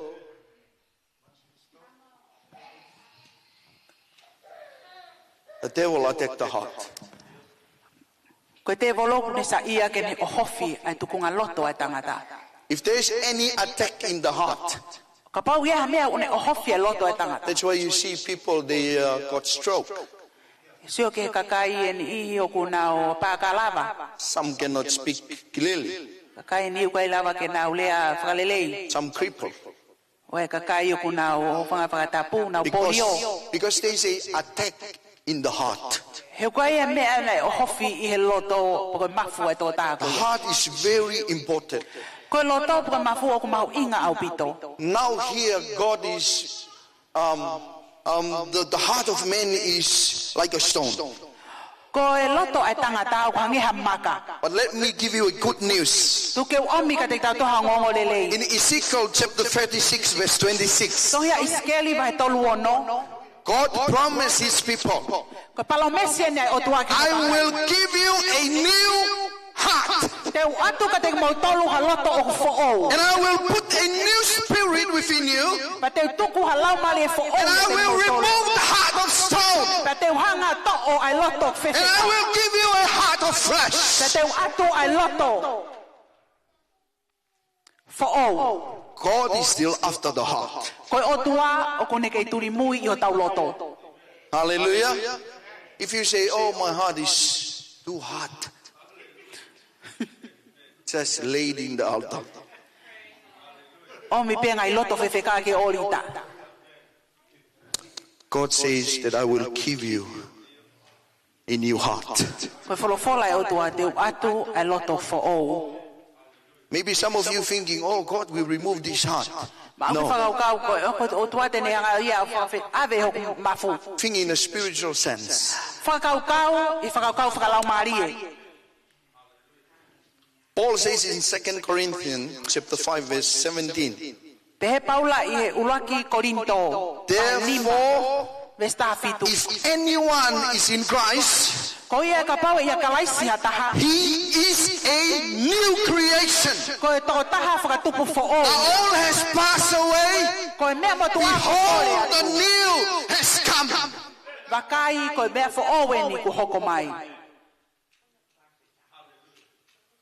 We became new through Christ. Hey, you are a new creation. Come on, you are a new creation, church. Hey, we are the new creation people. You and I, the chosen generation. You have a new heart. Some of you don't believe with me. Hallelujah. Praise God, praise God. Let's give a clap offering to the Lord. Hallelujah. We became new. Our heart has been transformed. Wait, I give you this thing. This is the most important thing in our discussion. Romans chapter 5, verse 5. And God's love Pea koe ofa e o tua. has been poured Ko lilingia. out into our hearts Lilingi ki o tauloto. through the Holy Spirit Whakafou I he lau Maria who Manuhi. has been given us. Ko ne foaki ka te tautolo. Hallelujah. He promised. Koe palomesi. God never lies. Koe o toa kai loia. He promised to you. Ko ne palomesi ni ka te koe. The promise is there. Koe palomesi o kui ai. You accept it. Ke tali. How do you respond to that promise? Fefe nai a ho tali. Poko whawhiangai ke palomesi ko ia. The Bible says that we became new through Christ. A new Tamai polo creation. polaku tau fo'ou ia kalaisi. And now His love has been poured into our heart. Pea ko ne ofa e o tua ko lilingi You ko know, when it's come to tauloto. this verse, I was thinking, oh, I thought we only baptized with the Holy Spirit. No pehena ko tau ngata pe baptaiso lau Maria Manuhi. But we also need to be baptized with love. Tau whia mau ke baptaiso ki tau talu e ofa e o tua. Some of you come into church, you not yet experienced this love. Taim lai tau hau te eke tau ausia e ofa ko ia. So God is calling His people. O ko hui e o tua hano kakai. My Holy Spirit is there, Lau Maria Manuhi o kui ai. and He will baptize you with love. Pe baptaiso ki tau talu e ofa e o tua. What greater joy than that? Makai ke fia au tau mau. Hallelujah. Jesus already knows when He said, O kos iloi. love one another as I love you. Ke mofe ofa aki. Because He's already prepares a way for you E ano steu steu ia e to make your love genuine. Ke ngahe tau ofa ke He mo knows oni. that He will give you the Holy Ne Spirit. ilo te ne omi ke te And the tau Holy lau Maria Spirit will Manuhi. stir that love in your heart. Kai hanga lau Maria Manuhi o wei e ofa ko ia. So e your tau love to loto. your brother and your sister in the Lord will be genuine. Ko ofa ki ho tunga ane mo tofe fine e mo oni. We are sick and tired of fake love. Ko tau hela ia i e ofa whangari ngari. You know, people, Ko tau fo'i. they work in the bank. Ka kai ko nau nofo i e a ngau e panke. They already have the sense of the legit bills, right? And the fake one.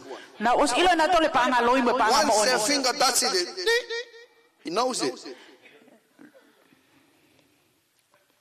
Do you know when you baptize with the love of God? Tai mo baptaiso i tau tole ofa e o tua. When fake love surrounds you, Ko hello? e ko e ofa whangari ngari.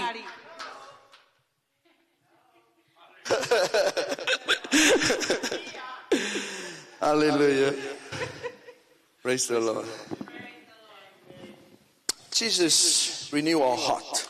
O ku whakafo o e sisu ho tau loto. But to love like Jesus loved, Ke tau ofa o nge ko e ofa we sisu. must be baptized with the love of God, O fie ma uia ke tau baptaiso i ofa e o tua. which is the work of the Holy Spirit. Ko e ngau e lau Maria Manuhi. So the love Ko e ofa ko ia. we discuss here is the product of our new nature in Christ. So what is love? Ko e hae We're ofa. almost done. What is love? The definition of love has been construed by many people. Ko e whamatalai uhinga e ofa. O ku weia ngai uhinga ke ke e kakai ke ke. But in Greek, Ia lea whakariki. there are several terms, maybe up to 8, O ku ke ngai lea o mea au ki he whakauhinga e walu. that define what love is. O ku ne whamatalai ko haa e ofa.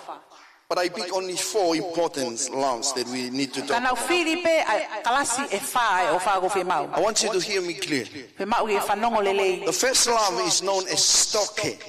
Ko e ofa urua ki te ulawe kai gui ko stoke. Sorry for use this technical term, but I will explain it. Te whamatalai e ngahi fo So the word stockades mean a love affection between families members. Ko e whainga ofa ko ni ko e ofa peia i wa family. It's a love between parents and kids. O hange ko e ofa ai matua ke nau whanau. The second love is eros, Ko e ofa whika wā ko eros. or known as erotic love. Pe ko erotic love. The word romantic come from Ko it. e whahinga ofa e ni ku au hao mea e whilea ko e romantic. Or sexual love between married couple. Ko ofa ni o ku whamatalai I hango mea mari. Husband and wife. Husepaniti mo wife pe ko ha Faifekau mea taine mo tamasi. And the third one Ko ofa fika tolu. is known as filieo. Ko filio. It's brotherly or friendship Ko love. ofa whakakaunga me aini. It's taken from the word Philadelphia, or from the city of Philadelphia. It's known as the city of love. Iloa ia ko kolo o ofa Philadelphia. But the love that we are talking about tonight, Ka ko ofa o ko whakamatala I po ko ni. it is the agape love, Ko agape love. the highest form of love. Ko ofa ia o ko maulunga taha. It is a supernatural love, Ko ofa whakai o tua ia. divine love, Ko ofa whahewa. unending love. Ko ofa I kaito It is the nata. love of God. Ko ofa ai o tua. So that love is now in your heart. Ko ofa ko ia o ki o tau loto. When that love is real, Ka taimi o ko moonia ia ofa ko ia. which agape is not fake, O kai ko when you ofa have agape. this love of God, Taimi o ke maua ia ofa whakai o tua. it will flow down to your family, to how you love your wife and E your husband. tafe ia ke anga ho ofa I ho waifi. It will flow down to how you love your brothers and your E sisters. tafe fo ia e whaunga ho ofa ki o toko wā mo tunga ane. And it will flow in the church as well. Pe e tafe ia I siasi o tua. Hallelujah.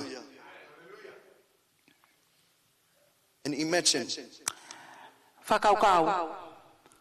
if you are not baptized with the agape love, Ka pau o kai baptaiso ko I ofa whakai o tua. but you are baptized with another love, Ka ko baptaiso aki ko ia e ofa kehe. you will become problematic in the church.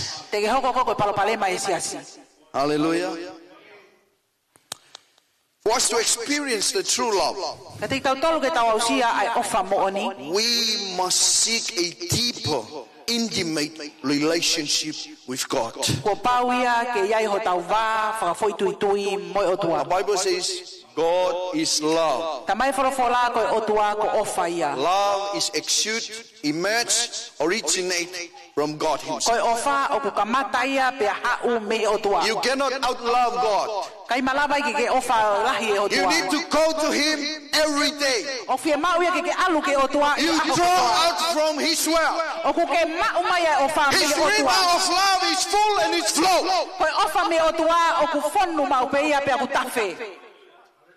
Some of you may be thinking, oh, I already asked for love yesterday from God. It's too much. O na ko skole ofa ke o Hey, tua. God is asking you, come for more. O ku frafe o tua to hau. Praise God. Hallelujah. Because you are baptized with the love of God, Kuinga ko baptaiso aki tau tolu e ofa e o tua. you and I, we become the objects and the products of God's love. Ko koe pia moau ko hoko ki taua o nofo ai ofa e o tua. Hallelujah. We almost done. Can you give me 5 minutes? O mi peki mi te lima. Yeah? Okay. Mark of true love. Ko e a whakailonga e ofa mo oni. How can we prove ourselves? E anga whewhe nai ke tau whaka mo oni pe whakaha e ofa. Or how can we show to the world? Anga whewhe ke tau whakaha e ofa ko ia ki mamani. Or maybe the world is too far. How can you show? Ma ke te aloa pe. Anga whewhe ke whakaha e ofa ko ia I loto pe siasi. The one besides you. E toko taha I o tafa aki. This true love. Ai ofa mo oni. Verse 35. Vesi tolu nima. By this, what is this? By this, agape love. I he ofa whakai o tua. By this love, I ofa ko eni. the world will know that you are my disciple. E iloai e mamani ko ka wakonga This is mo the tolu. mark of a true followers of Christ. Ko whakailonga ni e toko taha mui mui moni a You kalaisi. cannot tell me that you follow E Jesus kai te ke talamai o ke mui mui a and you sisu. hate what Jesus loves. Ka ku ke whakaliria ke mea Do you know ofa e o what Jesus tua. loves? Ile mea He ofa e loves sisu. people. O kune ofa e kakai. And maybe you may tell me tonight I'm allergic to people. Mahape te ke talamai o ku kai ke fu sai ke u. Whiohi mo e kakai te Jesus ke has usaia e 4 kakai. pills for that allergy. O ki ai e fo ya kau ki e whainga. Hallelujah. The world will know that we are Father's house. Because they see when Fanga walk into the church, he saying, Lama, I love you. When Tuava walk into the church, he said, Moses, I love you. They see joy. True joy in our life. Praise God. People out there, they are tired of fake love.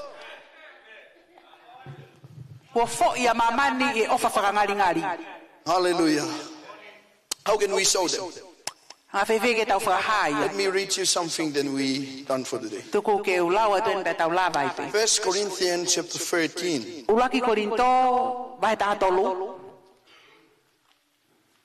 Chapter 13, I read to you from verse 1 up to verse 7, then we finish on just one sentence in verse 8. Though I speak with the tongue of men and of angels, and have not love, I am become as a sounding brass, or a tinkling cymbal. Ding. I may be gifted. I may be standing here behind the pulpit, expound a good sermon, and you say, oh yeah, wow. But gift without character, a gift with the absence of good or ungodly character, cause more harm than good. I mentioned this to during our leadership. God is not interested in your gift. You may be thinking, oh, I'm good in this part. Nobody in the church can do this better than me. Hello? Come on, church. Gift without godly character. I may stand here and speak in tongue. I may be heal the sick. Speak in the tongue of angels. Be a good teacher. Be a good keyboard player. With no love, I am nothing. To God, you are nothing to God.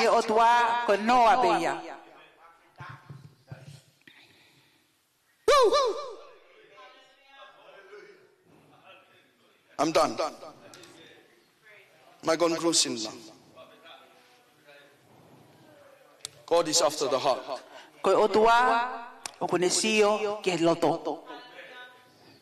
God is after the heart. I know that I need to finish this, but you can go home and finish it. From verse 2 to verse 7 and 8. I wanted to dissect it and break it down words by words, but I have no time. So I'd rather leave you to your peace. Hallelujah. So God is after our heart, people.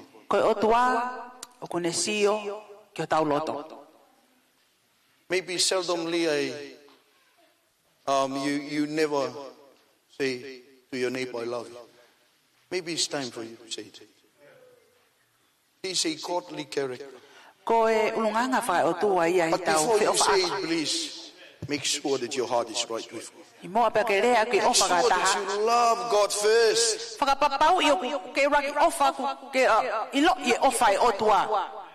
The Bible says that we love Him because He first loved us.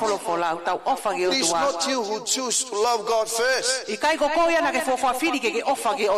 God so loved the world that He gave His only begotten Son, that whoever believes in Him shall not perish.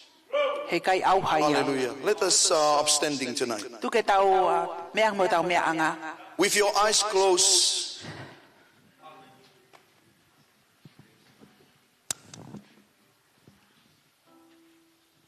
Maybe one or two of you tonight, you feel that you are unlovable.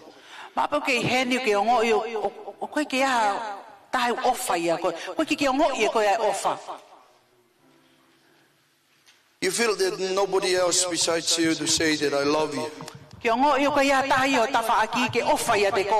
Or maybe you are surrounded by people that don't acknowledge and embrace you.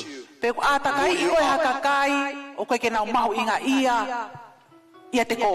maybe you are here tonight, you are in the verge of giving up, and you say, maybe tonight is my last visitation to the church.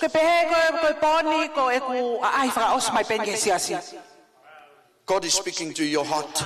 God is touching the very core of your being. He's saying to you, son and daughter, I love you with an eternal love. Maybe you say, oh, my parents, they reject me. Maybe your dads, like my dads, left me when I was still young. Maybe you said that maybe the cause of him to leave us because of me.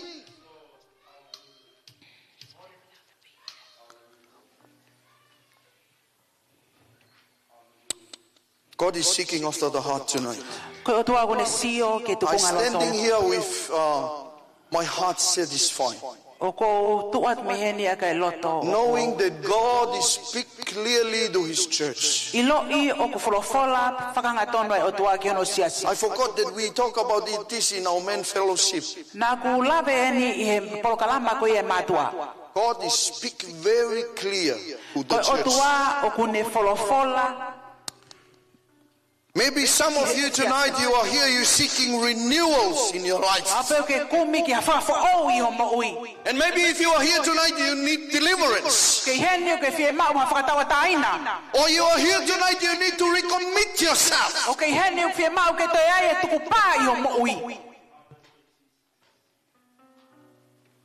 God is going to baptize people tonight with His love.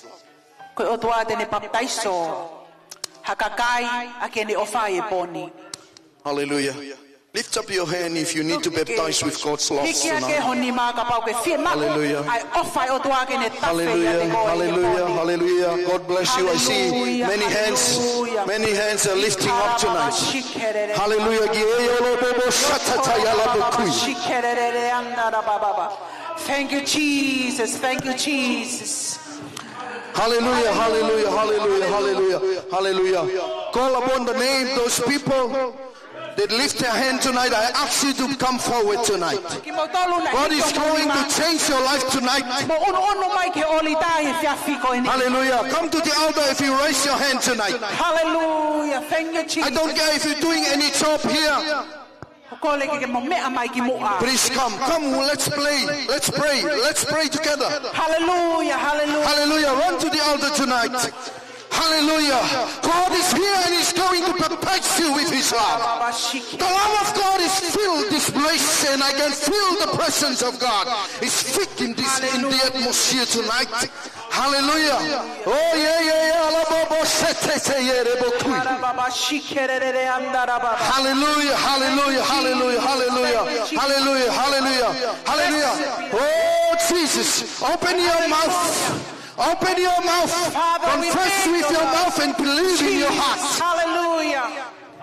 Hallelujah, hallelujah. Jesus. Hallelujah, hallelujah. Hallelujah. Hallelujah, hallelujah. Hallelujah. I can see some wounded heart tonight. God says He's going to fix you tonight. He promised to put a new heart in you. He promised to put a new spirit within you. Hallelujah. Hallelujah. Oh, hallelujah, hallelujah. Hallelujah. Try to get close to somebody tonight.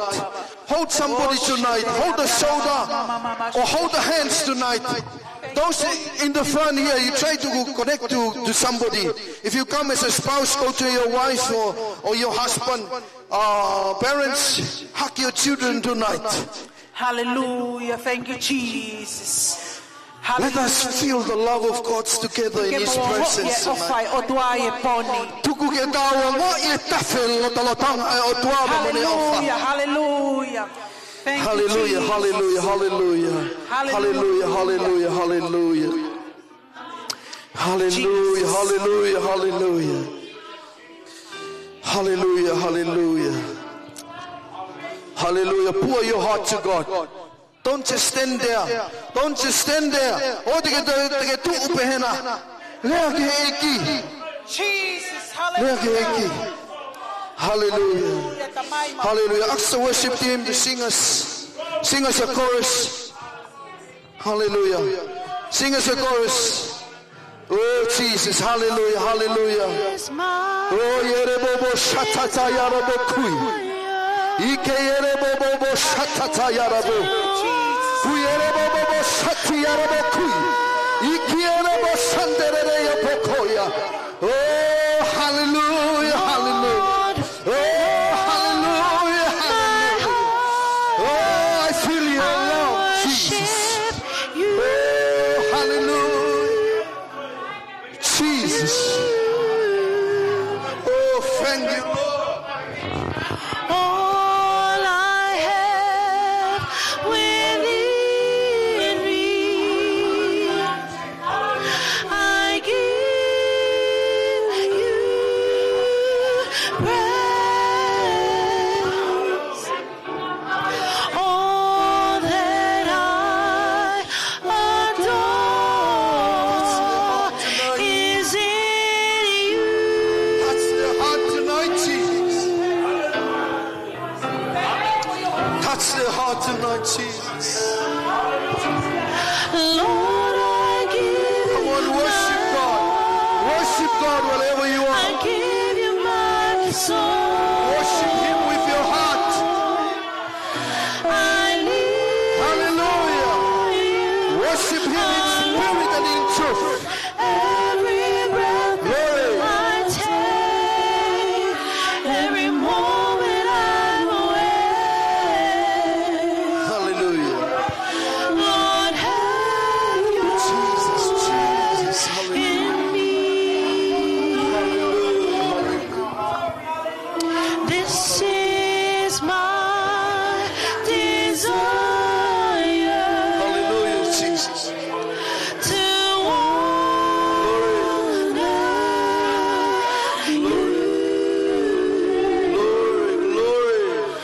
Lord, with all Hallelujah. my heart. Hallelujah. I worship you. Hallelujah, Jesus. Thank you, Lord. Thank you, Lord. Thank you, Lord. Oh, thank you, Lord. Thank you, Lord. All I have Hallelujah, Jesus. within me, Glory. I give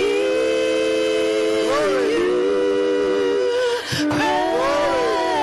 praise.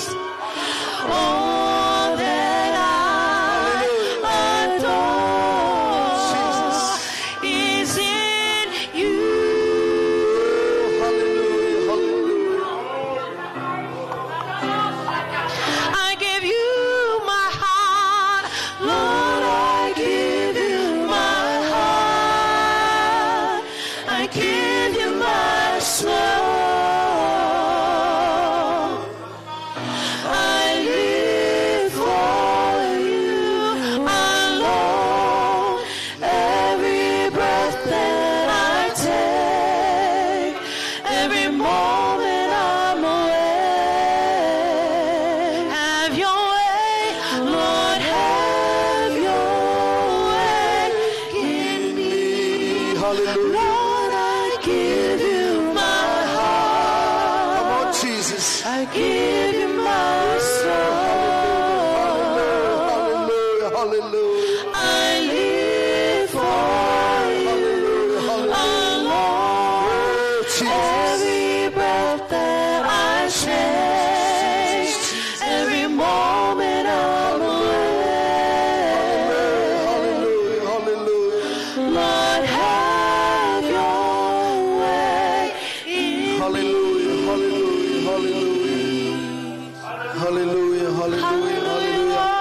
Hallelujah. I want Nia to interpret because of Nama. Oh, Hallelujah. Hallelujah. Hallelujah. Hallelujah. God is watching you. He says, my son, my daughter, I got you. I got you. You are not alone. You were created to be loved. And if the world says that you are unlovable,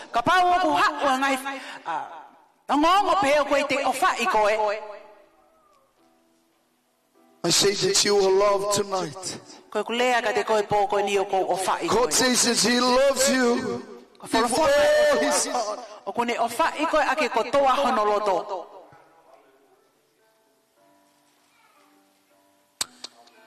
Repeat after me tonight, Father God. I stand in your presence tonight with my heart open wide.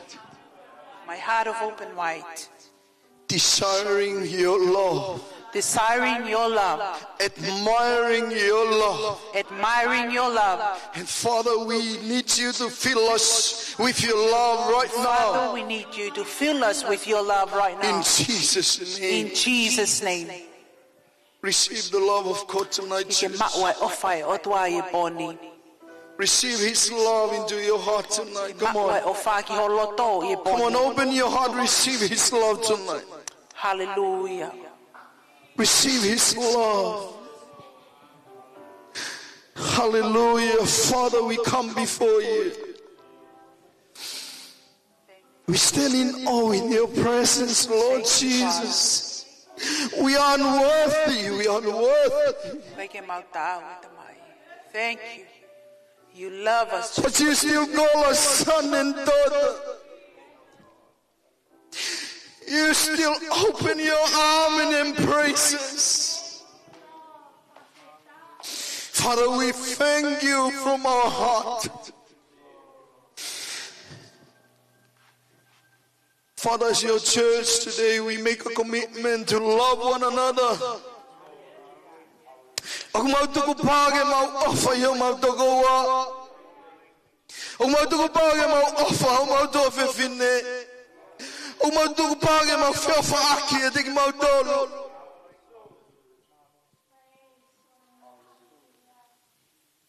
Thank you, Lord. Father, please forgive your church. Forgive all your church tonight, Jesus. Hallelujah, hallelujah, hallelujah, hallelujah, hallelujah, hallelujah. God is moving. God is touching somebody's heart tonight. God is operating someone's heart tonight. God sees the tears that flows. He says, I see you. And He said, I see you right now. I see you. Father, we thank you. We thank you. You know your people. You see us. We love you so much, Lord. We love you. From the bottom of our heart tonight, Lord Jesus. Father, we love you because you first loved us. We thank you. We thank you. We thank you for your sweet presence tonight. Thank you for your people. Father, I pray that you bless them. Touch every heart and heals them, Father. Heals every relationship in this room, Father God. Hallelujah. Let us embrace one another with love. Hallelujah. Hallelujah. Father, we thank you tonight. We give you all the glory and all the honor in Jesus' mighty name. And all His people says, amen, amen, amen, amen, amen, amen. Amen. Hug somebody tonight on your way to your seat. Thank you. Oh, thank you, Jesus. Thank you, Lord. Hallelujah. Hallelujah. Hallelujah. Hallelujah. I give this time to our senior pastor to make a final word, and then Hallelujah. Thank you, Lord. Wow. Tu ko whainga male ko ni ke tau Faifekau, ke a lea whaosi mono, malo, o whātu.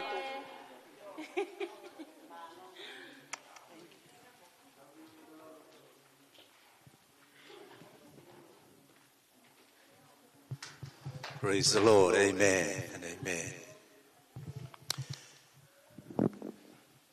Io ko toa pe whainga maare ko ni.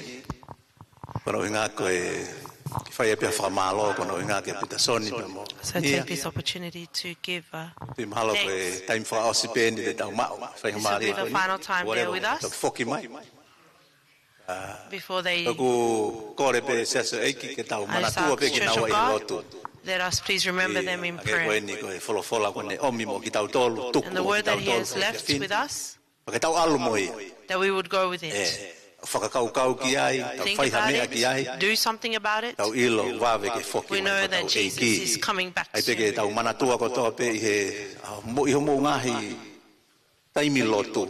remember in your prayer time,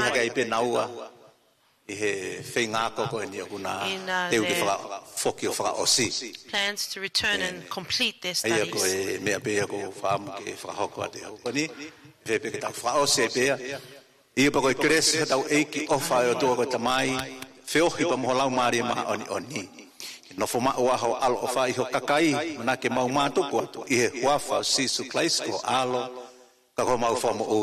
Amen and amen. Malo. Thank you guys.